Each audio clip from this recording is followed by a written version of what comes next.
박경신 교수님 모시고 시민의 권리 과연 무엇인지 아, 알아볼 예. 텐데요. 자, 네네. 원래 현대차- 시민의 권리 알아보는 거네요, 우리가. 네, 네. 예, 예. 시민의 권리가 굉장히 중요한 시기입니다. 현대 네. 자동차 연비가 도대체 뭐가 문제죠? 아직 모르죠. 연비가 문제가 네. 있는지 없는지 모르고. 네. 지금 사건의 한, 개요부터 얘기해 주세요. 50여 분의 현대차 소유자분들이 지난주에 연비가 실제 체감 연비하고 광고한 연비하고 너무 차이가 난다. 네. 라고 해서 소송을 지금 그게 연비라는 것이 제기했습니다. 경제 속도로 쭉 갈 적에 몇 킬로나 갈 수 있는지 그건가요? 그렇죠. 1리터당 몇 킬로나 갈 수 그러니까요. 있는지. 그래서 연비가 높다는 거는 적은 기름으로 같은 기름으로 더 멀리 갈 멀리 수 갈수 있는 있다. 게 이제 연비가 그러니까 이제 높다는 좋은 차 거고. 같은 경우 연비의 효율성을 네. 높여야 좀 좋다 이런 거죠. 뭐.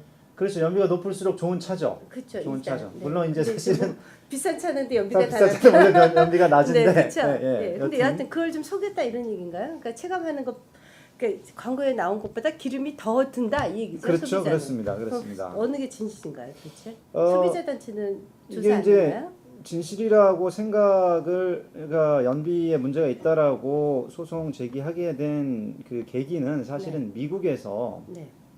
작년에 현대자동차 엘란트라 한국에선 아반떼로 네. 알려져 네. 있습니다.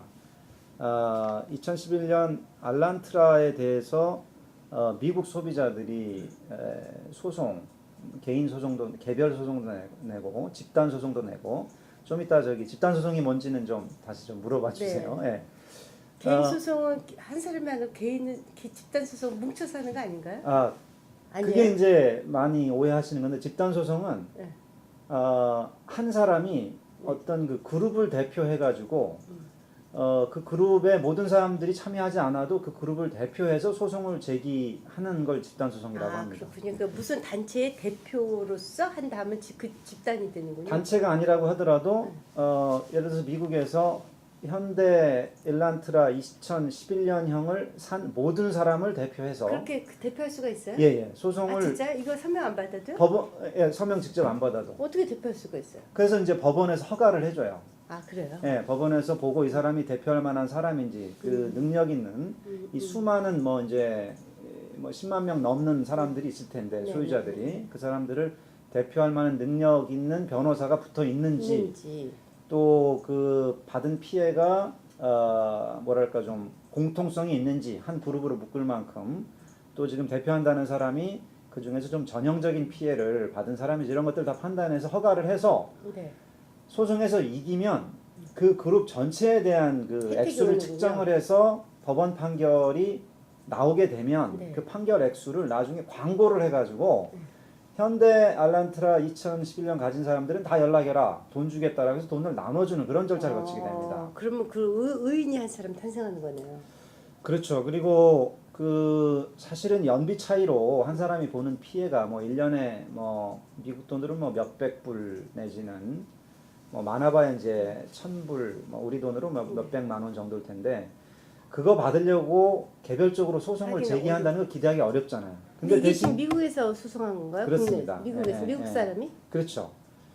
미국 사람이 이제 소송을 했는데 근데 이제 이렇게 많은 그룹을 한꺼번에 대표할 수 있으면 그 소송거리가 되겠죠. 그렇죠. 예, 그러면은 뭐 지금 몇 천억대 소송을 몇 천억대 지금 판결 액수를 생각하고 있으니까 뭐 몇 천억대는 뭐 제가 나온 말도 아니고 소송을 제기하자마자 그 만약에 제기한 쪽이 이긴다. 이기면 현대자동차가 몇 천억대를 네, 근데 소송을 제기하자마자 그러니까 미국 현대 기아에서는 성명서를 내고 사과하고 문제가 있다 라고 하면서 그 소유자들 현대 보니까 현대 엘란트라만 문제가 있는 게 아니라 다른 차들도 다 문제가 있었나 봐요. 그래서 현대차 소유자들에 근데 그런 게 대해서 혹시 뭐 다른 차는 문제 없나요? 뭐 토요타라든가 뭐 예컨대 뭐 미국의 뭐 그런 차들은 아직은 없었어요. 왜 그 차이가 왜 있는지 제가 좀 이따 설명드릴게요. 네. 그래서 매년 한 1,000억 원 정도를 지금 소송 안 들어와도 지불하겠다라는 프로그램을 이미 만들어 놓은 상태예요. 현대자동차. 현대에서. 예. 그럼 현대자동차가 결국 기망 행위를 한 거네요, 소비자들은. 기망을 한 건 아니고 이제 어떤 일이 있었냐면 네. 현대 그 연비 측정을 이제 어떻게 하냐면 혹시 이공계 아니에요. 네, 저 물리학과 아, 네. 출신이라서 제가 좀 자세히 좀 네, 살펴봤는데 네. 연비 측정을 어떻게 하냐면 네. 연비 측정을 어떻게 하냐면 차를 갖다가 그 헬스클럽 다니시죠? 아니요. 안 다니세요? 네. 어, 계획. 헬스클럽에 아니 뭐 저도 안 근데 다닙니다. 상식적으로는 그냥 보통 사람의 상식으로는 네, 뭐 좀 날씨가 괜찮은 날 네, 네. 정지 속도인 60km로 음. 밟았을 때 쭉 어느 정도 가나 이거 아닌가요? 그냥 상식이에요. 아 그렇긴 한데 너무 춥거나 너무 덥지 않은 날. 그렇죠. 그냥 봄 그렇긴 같은 한데 이제 실제 연비하고 그러니까 지금 광고하는 연비가 실제 연비하고 전혀 연관성이 없으면 연비 얘기하는 게 전혀 무의미하잖아요. 네네 그렇죠. 예, 그래서 1리터당 뭐 20km 간다 그러면은 최소한 뭐 17, 18km 나와야 네. 이게 뭐 그 연비를 보고 사람들이 네. 자동차를 사겠죠. 그래서 어떻게 하냐면 차를 갖다가 그 헬스클럽에 그 트레드밀 있죠. 네네. 혼자 달리는 네. 거기다 이제 얹어놓고 네. 아 그렇게 해서 조사를. 예, 그렇게 해서 조사를 해요. 그렇게 해서 아 그렇군요. 10km 달리는 동안 그 탄소 배출량이 얼마나 되나 측정을 네. 해가지고 하는데 문제는 그 트레드밀도 그 뛰어보시면 알겠지만 이게 산 코스인지 뭐 바다 그죠, 코스인지 시내 코스인지에 따라서 다르죠. 힘이 드는 게 그 다르죠. 소모량이 다르잖아요. 그래서 그것도 주행 코스가 있어요. 네. 그 주행 코스가 규격화되어 있습니다. 아 아. 그런데 그 주행 코스 문제도 있어요. 주행 코스 문제도 이 한국 얘기할 때 좀 이따 말씀드리고 그 주행 코스를 규격화 놓고 차를 그렇게 돌린 다음에 근데 문제는 그거는 자동차가 가만히 있는 상태에서 이제 뭐 예를 들어 20km 갔다 그러면 20km 간 건데 실제 상황은 그만큼 못 갈 거 아니에요. 왜냐면은 차가 움직이면 공기 저항이 있고 또 사람 무게도 있고. 그렇죠. 그리고 또 트렁크에 모두 싣고. 도로가 우툴투툴하면은 또 도로 저항도 그렇죠. 있고. 도로 저항도. 예. 그래서 그런 그 공기 저항, 도로 저항을 다 감안한 그 도로 부하력이라는 게 있습니다. 도로 부하력.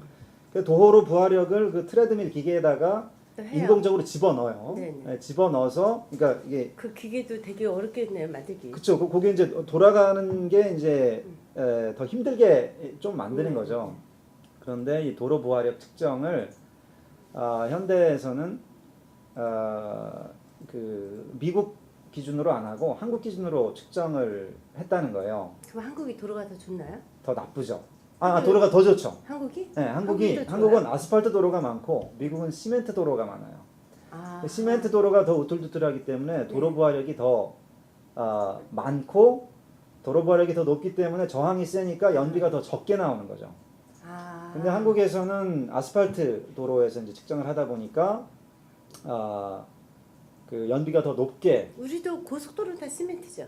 고속도로 대부분 아스팔트죠. 우리는 아스팔트예요? 네, 아스팔트입니다. 네. 네, 시멘트 도로가 그 과거에 그 88 고속도로라고 해서 영호남 있는 그 네, 도로 그것만 시멘트인가요? 그게 시멘트 도로였고 다른 데도 있을 텐데 제가 뭐 그 부분 전문가는 아니라서 모르겠습니다. 어쨌든 이제 그런 문제 때문에 우리가 더 아스팔트가 더 많고요. 그 연비가 한 뭐 3% 내지 어떤 거는 이제 더 많게 뭐 5% 뭐 이렇게 차이가 나서 왜 현대만 이 문제가 생겼냐면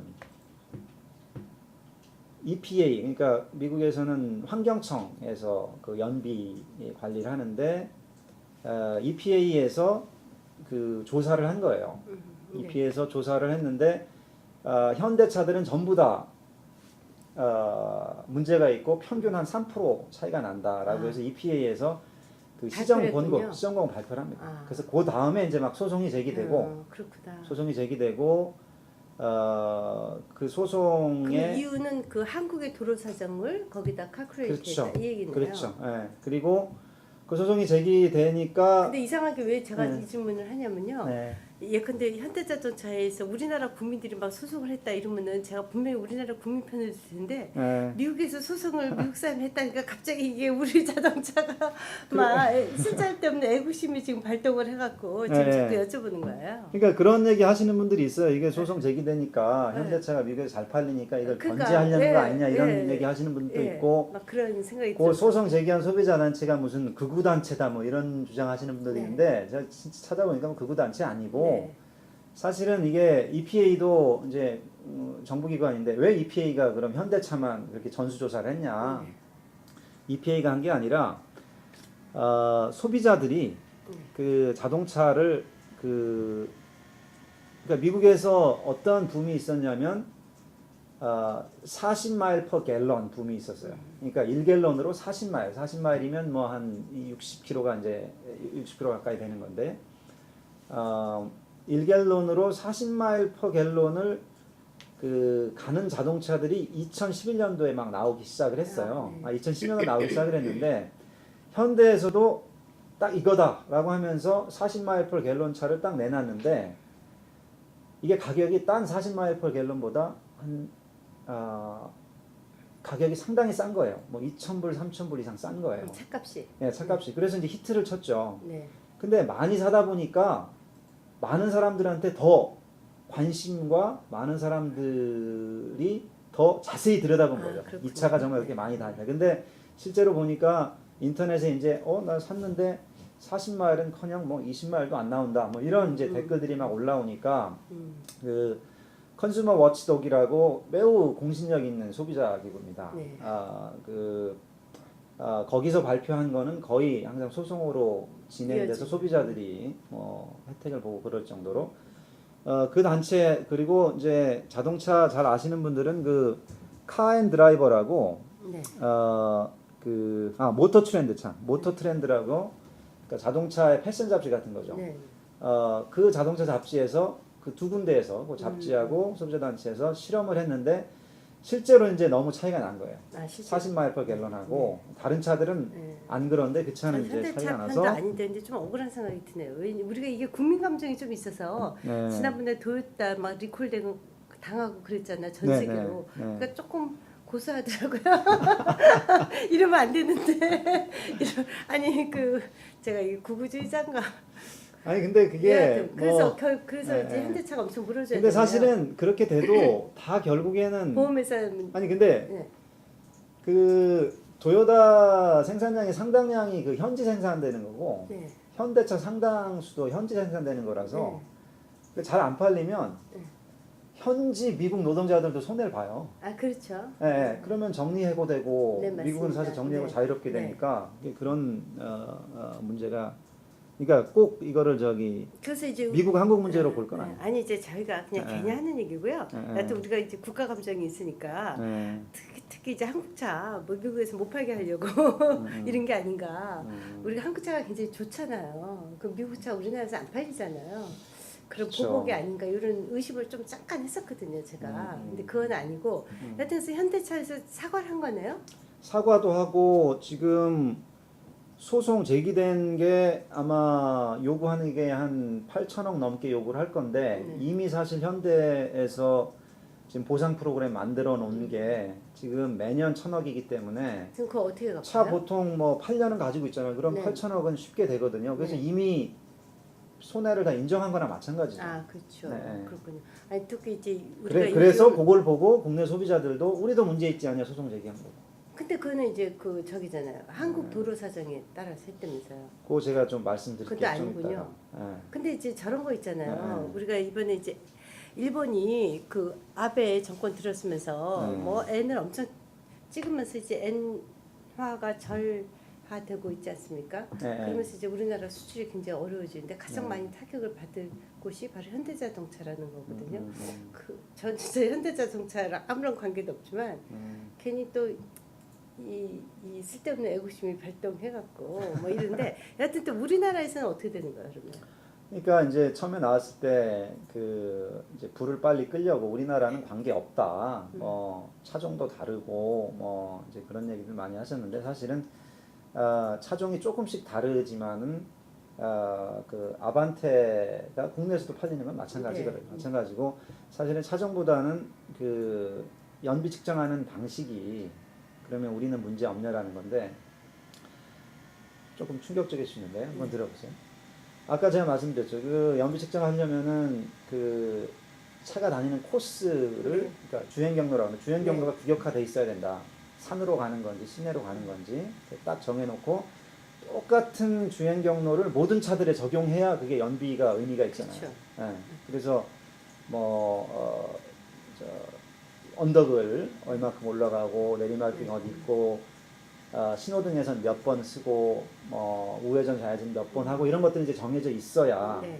똑같이 규격돼 있어야 되는 건데 우리나라 연비를 측정할 때 우리나라 연비도 딱 시내 주행시 또는 고속도로 주행시 나눠지긴 합니다만 시내 주행 연비를 측정할 때 그 주행 경로를 어떤 주행 경로를 쓰냐면 미국에서 70년대에 로스앤젤레스 시내 지역을 구현한 로스앤젤레스 시내를 다닐 때 어떻게 되는지를 구현한 그 주행 경로가 있어요. 네, 그거 썼군요. 그거를 지금도 쓰고 있어요. 그 표준이 틀린 거네요. 그 표준도 틀리고 1970년대 로스앤젤레스 시내 차가 몇 대나 차 있었겠어요. 없으니까 우리나라는 또 이게 연비가 차가 많이 막히면 또 올라가죠. 그렇죠, 올라가고. 그러니까 기름이 더 많이 쓰는 예, 거죠. 팍팍 또 브레이크 밟고 막 이러면. 그래서 미국 같은 경우는 미국도 이제 아무리 이렇게 넓은 LA라도 차가 늘어나고 신호등 더 생기고 그러면 이제 더 그렇겠죠. 연비가 줄어들어야 되니까 지금 미국은 미국 나온 모든 차는 그 주행 경로를 쓰는데 거기에다가 EPA에서는 환경청에서는 이 개수를 곱합니다. 낮추기 위해서 보정시키기 위해서 0.9 이렇게 낮추는데 우리는 그걸 안 했군요. 우리나라는 그것도 안 하고 원래도 도로 사정도 더 안 좋고 이런 상황에서 지금 현대자동차 그러니까 당연히 체감 연비하고 다르지. 실제 연비하고 차이가 많이 나죠. 그럼 현대자동차는 그럼 고의적으로 그런 꼼수를 쓴 건가요? 글쎄 모르겠어요. 제가 보기는 한국에서 미국에 어차피 차 수출하는 거에 이제 명분을 걷다 보니까 아예 연비 측정도 그냥 미국 거 따라서 하자. 그러니까 이제 다른 선진국들은 자기네 나라 주행 상황에 부합하는 그런 주행 경로를 개발을 하거든요. 네. 예를 들면 서울 시내. 네. 근데 또 모든 차들이 서울을 다니는 거 아니니까 모르겠습니다. 서울이 아니라 지방 도시 어디를 좀 정해서 하는 게 맞겠죠. 네. 그렇게 해서 개발을 하는데 저희는 그거를 30여 년 동안 개발을 안 하고 그냥 차 뻥뻥 잘 다니는 LA 주행 경로를 써 왔기 때문에 그게 이제 소비자 체감 연비하고 실제 광고한 연비하고 큰 차이가 있을 것 같아요. 근데 이제 이런 우리가 저같이 이제 이렇게 둔한 사람들은 차 살 때 그게 연비가 얼마인지도 모르고 사거든요. 그렇죠. 정말 몰라요. 광고 본 적도 없는 것 그렇죠. 같아요. 네. 그러니까 이제 현대자동차에서 소비자들이 예민하겠냐 이래갖고 좀 소비자를 무시하고 좀 차 팔려는 목적에 그런 건 아닌가 싶은데 여하튼 기업이 투명하지 않으면 엄청난 대가를 치른다. 이 사례가 될 수 있을 것 같아요. 이번에 왜 오늘인가 어젠가 인수위에서도 대기업이 잘못하면 그 10배에 달하는 벌금을 물리겠다 뭐 이런 걸 하겠다고 그래요. 그러니까 그 대기업의 사회적 책임과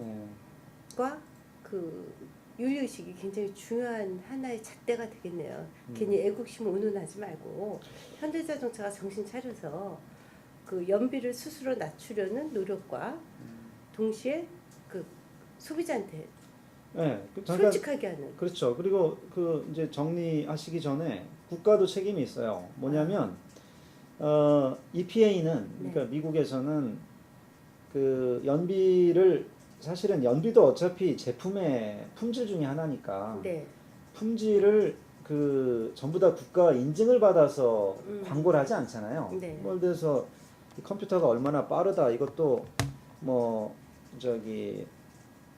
클락 스피드라고 하는데 그런 것도 이제 자기들이 그냥 광고를 하고 얼마나 빠르다 광고를 하고 나중에 문제가 있으면 개입하고 이제 이렇게 하는데 자동차 연비도 당연히 자동차 회사들이 연비는 얼마다라고 그냥 자기들이 광고를 합니다. 광고를 하면은 근데 문제는 그거를 나중에 국가에서 그게 맞는지 확인을 해봐야 될 거 아니에요. 저희는 그거를 안 해요.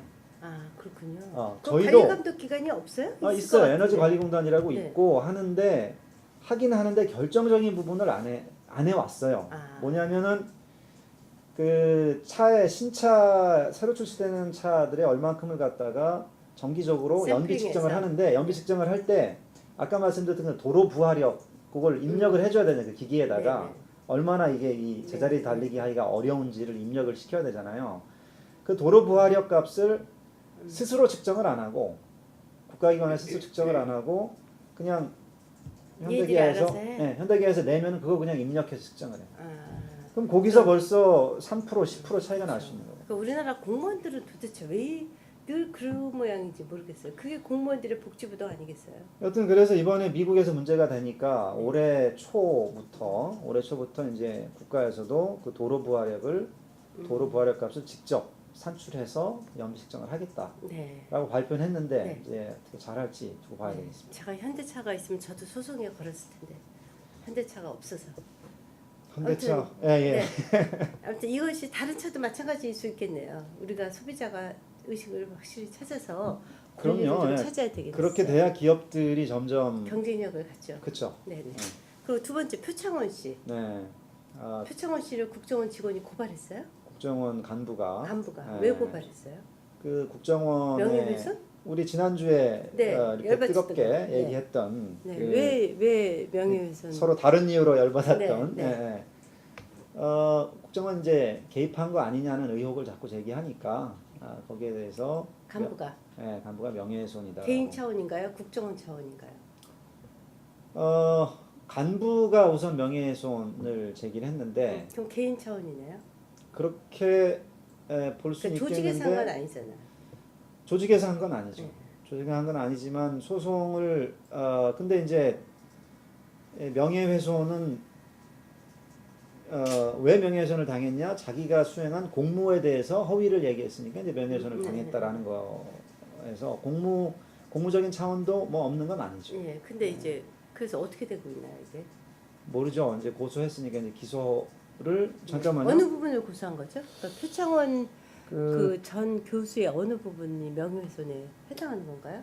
국정원 그 사실 직원. 자체가 없었는데? 네, 없었는데 했다. 네. 그 얘기죠. 예. 근데 이게 참 문제가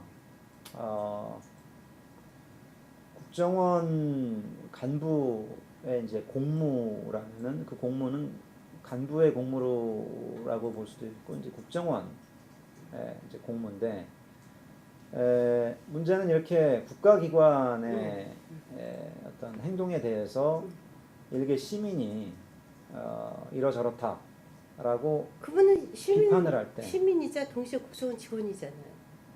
아니 교수 얘기하는 거. 교수. 아니 교수. 일개 시민이 이러저러하다고 이제 비판을 할 때 혹시 그 비판에 부정확한 사실이 있든 없든 간에 그거를 명예훼손으로 형사 명예훼손으로 고소를 하는 게 이게 참 타당한 일인지 이게 참 문제입니다. 타당하지 않은 건가요? 우선 명예훼손 그 형사 처벌이라는 게 그 국제 인권 기구들이 매년 그거 폐지해라. 너희들 인권 선진국 되고 싶으면 폐지해라라고 계속 권고를 합니다. 명예훼손 형사 처벌. 그러면 그 명예훼손 당한 사람의 인권은 어떻게 되는 거예요? 그 문제도 있는데 왜 우선 폐지하라고 하는지 말씀드리면 명예훼손 형사처벌 그대로 두면 누군가 형사처벌 칼자를 줘야 될 거 아니에요. 이제 검찰이 지게 되는데 검찰은 어느 나라든지 항상 그 권력자의 영향력이 있다는 거죠. 네네. 그래서 명예훼손이 항상 어떻게 남용되냐면 권력의 비판적인 사람이나 야당 정치인들을 처벌하는데 계속 남용이 되는 거예요. 실제로 그런가요? 그렇죠. 그래서 명예훼손 이번에 왜 그 여배우 있잖아요. 이미숙 씨가 자기 뭐 열 몇 살 어린 남자랑 어쩌고 저쩌고 해갖고 기자와 그 소속사를 명예훼손으로 고발했는데 각하됐더라고요. 그러니까 그런 사례도 있고 제 말씀은 그런 국가 권력자가 또는 이제 그러니까 그 유력자들이 말씀은 이런 거네요. 권력에 대해서 도전하지 못하게 하는 법으로 악용될 수 있다 이 얘기고요. 왜냐하면 누가 자기 비판하면 그 사람 공격하기 위해서 제일 좋은 법조문이 뭐겠어요? 명예훼손이에요. 그렇군요. 그래서 명예훼손은 그게 사실이라도 명예훼손으로 우리나라는 그 문제도 있죠.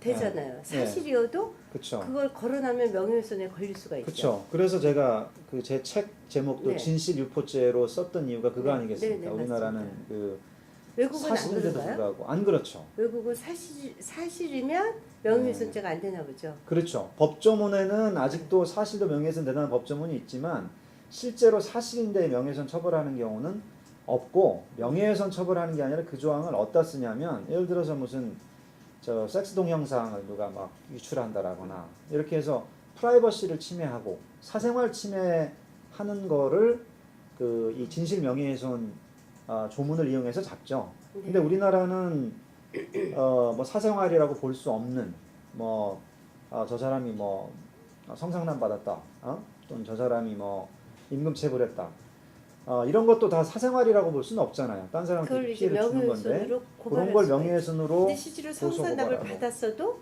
그래서 그것이 팩트래도 그렇죠. 그래서 처벌될 수 얘기하면 있는. 처벌될 수 있죠. 예, 예. 물론 이제 거기에 뭐 공익을 위해서 진실을 밝히면 괜찮다 뭐 이런 조문이 있긴 한데 그것도 법원에 가서 그 공익성을 입증을 해야 되는 건데 법원이 이게 딱 보고 공익이 있는지 없는지 판단할지 자기가 알 수가 없잖아요. 그러니까 대부분의 사람들이 그냥 에이 진실이라도 그냥 말 안 하고 말지.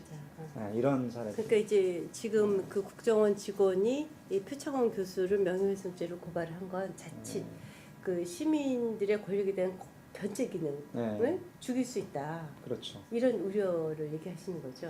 그렇죠. 예. 그러니까 명예훼손 형사처벌 자체도 막 폐지하라고 하는데 지금 이런 식으로 국정원 간부나 그 국가 기관들이 명예훼손 소송, 명예훼손 고소를 하게 되면 딱 바로 그 폐자라는 이유가 되는 그런 고소들을 하고 있는 거죠. 그러면 누구도 국가 권력에 대해서 얘기할 수 없다.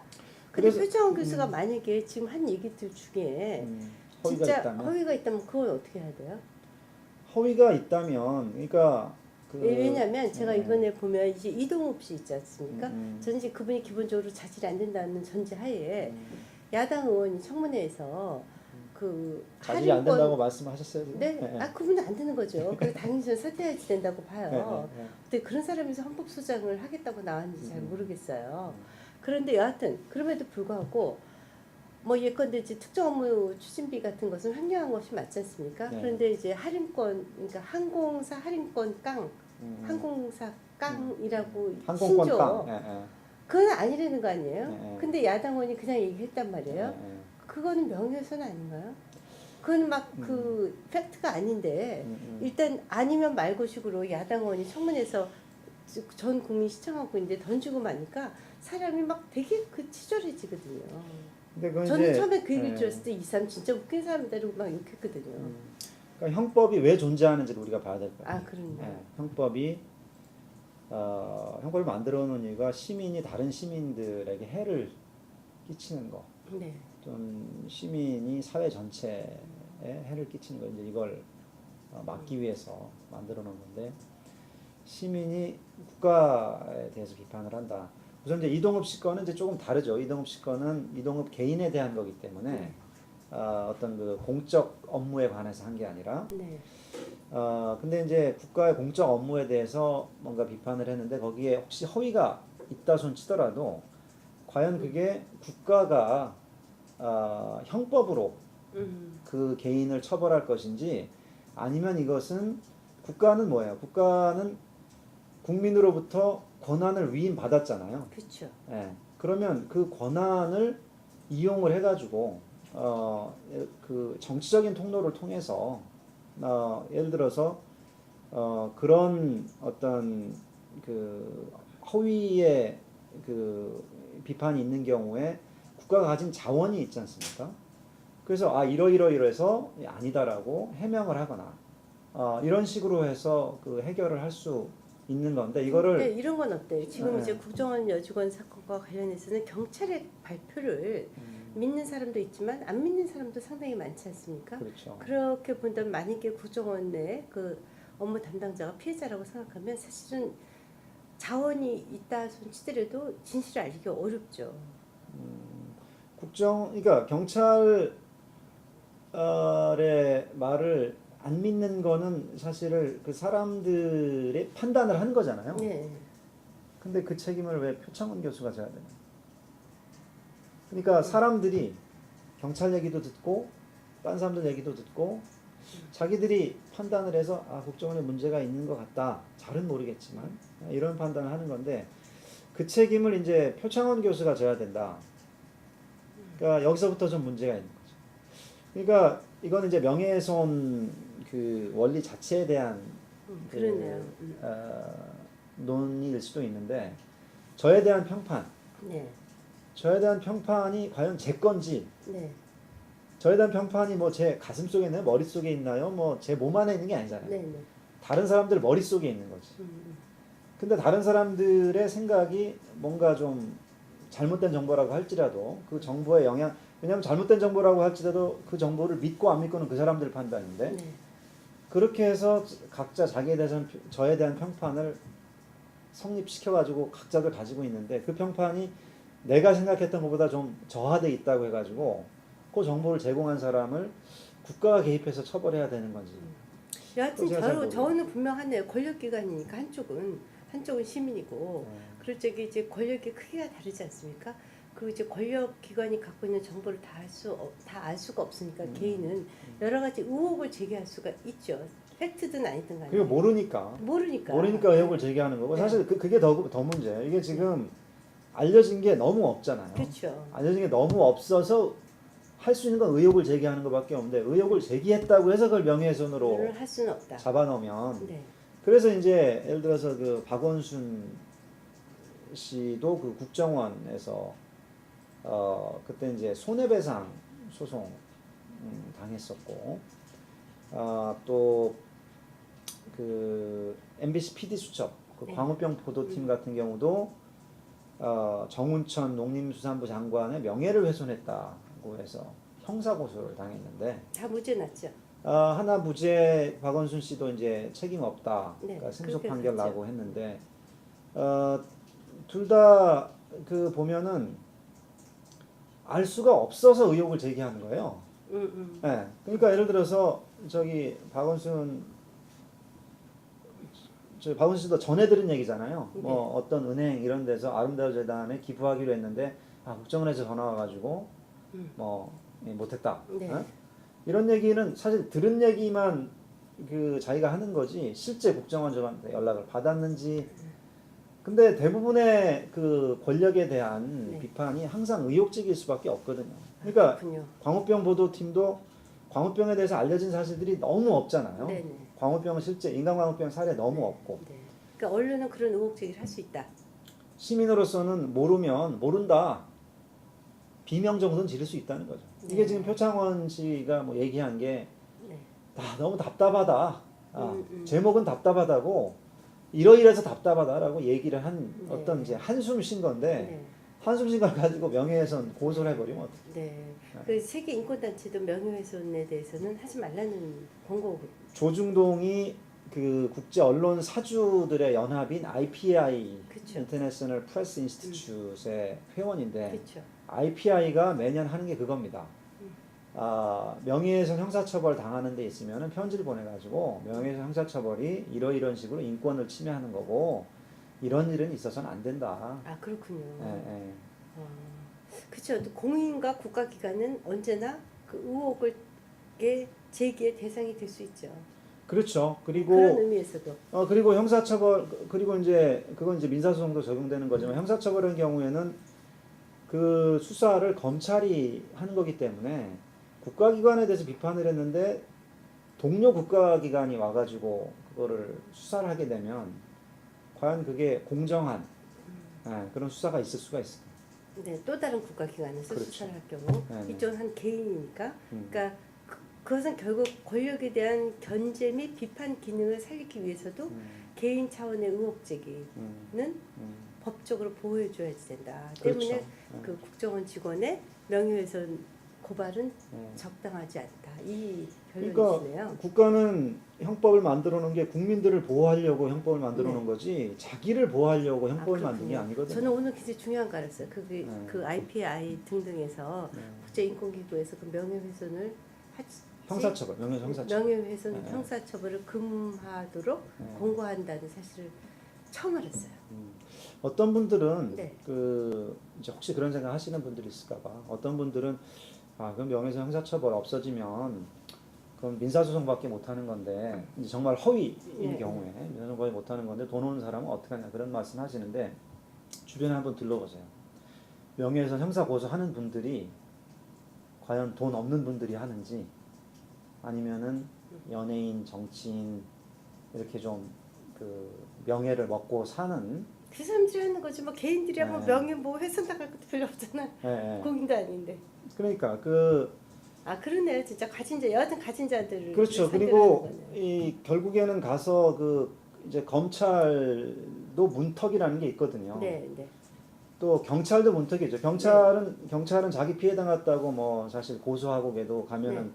그 고소인 조사하는데도 경찰이 반말 뻑뻑하고 뭐 왜 네. 이렇게 자기 귀찮게 하냐 뭐 이런 사례도 많이 있고 물론 안 그런 사례도 많이 있습니다만 그 검찰도 검찰 가서 괜히 고소했다가 나중에 무고죄로 또 고소당하면은 큰일이고 그래서 또 무고죄라는 것도 그렇죠. 무섭거든요. 예. 그래서 그런 거 이제 그런 위험도 있고 하니까 사실은 이게 정말 그 명예훼손 형사처벌이 가진 자 그러니까 가난한 사람들을 위해서 한풀이 해주는 거라면 그 이런 게 있어서는 안 되는데 뭐냐면은 형사 고소 대리도 로펌들이 해줘요. 네. 예, 고소하는 사람이 피해 안 받게 해주는. 그러니까 그런 게 그것도 이제 돈을 뭐 300만 원 이렇게 받는데 그렇게 한다는 건 뭐냐면은 어차피 돈 없는 사람들이 명예훼손 형사 고소하고 이러는 일은 거의 없다는 거죠. 네. 여하튼 뭐 우리가 그 인권에 대해서 저도 이제 저도 하도 무식하니까 잘 모르는데 늘 이렇게 깨어 있어서 긴장하지 않으면 자기 인권을 지킬 수가 없더라고요. 개인의 인권을. 네. 우리가 그냥 그냥 지금 이것도 국정원이 억울하니까 그냥 고소했나 보다 이렇게 생각했는데 이거는 개인과 권력 간의 문제네요. 국정원이 네. 억울하면 공개를 하면 됩니다. 네. 아 그렇군요. 공개를 하면 억울하면. 됩니다. 네. 모든 사실을 그렇죠. 관련돼서. 지금 사실은 표창원 교수가 한 것보다 더욱더 구체적인 얘기를 그 국정원 내부자가 국정원 직원이 오마이뉴스하고 인터뷰한 게 있어요. 네. 그러면 훨씬 더 구체적이기 때문에 저도 그거 보고 아 이거 뭔가 있는 것 같다 이렇게 믿게 됐거든요. 네. 근데 국정원이 그 오마이뉴스는 지금 고소를 안 하고 있어요. 네. 왜 그럴까요? 겁이 나니까. 겁이 난다기보다도 이게 이제 거의 뭐 익명 제보긴 한데 익명 제보라도 하여간 그 내용을 가지고 내용이 문제라면 그 내용을 가지고 형사 고소를 하면 되는데 네. 내용이 문제가 아니라 표창원 교수를 지금 위축시키고 싶은 거죠. 네. 표창원 교수를 왜냐하면 내용은 그 오마이뉴스 기사가 훨씬 더 위협적이거든요. 아, 국정원은 그렇군요. 표창원 교수가 한 말보다도. 네. 근데 그 국정원은 이 오마이뉴스 기사야 익명 제보니까 뭐 소송해봐야 위축이 안 될 테고 표창원 교수는 지금 그 사람이 공개돼 있으니까 공개돼 있고 또 그 사람이 지금 국정원 여직원 사건과 관련해서 반대편의 상징적인 인물이고. 인물이 됐기 네. 때문에 그 사람을 주저앉혀야 되겠다 이런 생각을 그쵸. 국정원에서 할 수 있겠죠. 그래서 이게 명예훼손 소송이 보통 진실을 밝히려고 한다고 하지만 사실 이건 진실 밝히려는 게 또 아니라 어떻게 보면 겁주기 아니냐. 어떻게 보면은 그 고소도 사실은 개인이 했지만 국정원 차원에서 해라 이렇게 했을 수도 있죠. 아, 그건 당연한 얘기죠. 아, 당연한 혼자 했겠어요. 네, 그걸. 해라. 네. 네 이름으로 일단 해라 이렇게 네. 했을 수 있죠. 예. 아 우리가 그 국가라는 조직을 만들고 나서요 이후 우리 시민사회 성숙이라는 것이 국가의 권력에 어떻게 개인이 저항하면서 그 인권의 가치를 높이느냐의 역사라고도 말할 수 있지 않습니까? 그런 의미에서도 표창원 교수에 대한 전 교수에 대한 그 고발 사건은 다시 한번 정말 봐야 되겠네요. 사실은 이 국가기관이 업무에 대해서 비판받았는데 그 개인 상대로 소송 제기하고 이런 게 MB 정부 때만 쭉 있었거든요. 아 그렇군요. 근데 지금 MB 정부 지금 끝물인 거예요, 끝물. 네. 참 표창원 교수 안타깝습니다. 아 그렇네요. 네 알겠습니다. 우리 네티즌 여러분들도 이 사건에 대해서 확실히 아시기 바라겠고요. 네. 감사합니다. 그리고 한 달만 쉬신다고요? 참 아닙니다. 아니, 저기 일정이 좀 변경이 돼서. 아 잘 됐어요. 네. 예. 그러면 우리 그 네티즌들의 시민의 권리를 우리 이제 교수님이 앞으로도 계속 금요일 날 5시에 말씀해 주실 겁니다. 예. 네. 감사합니다. 감사합니다. 네.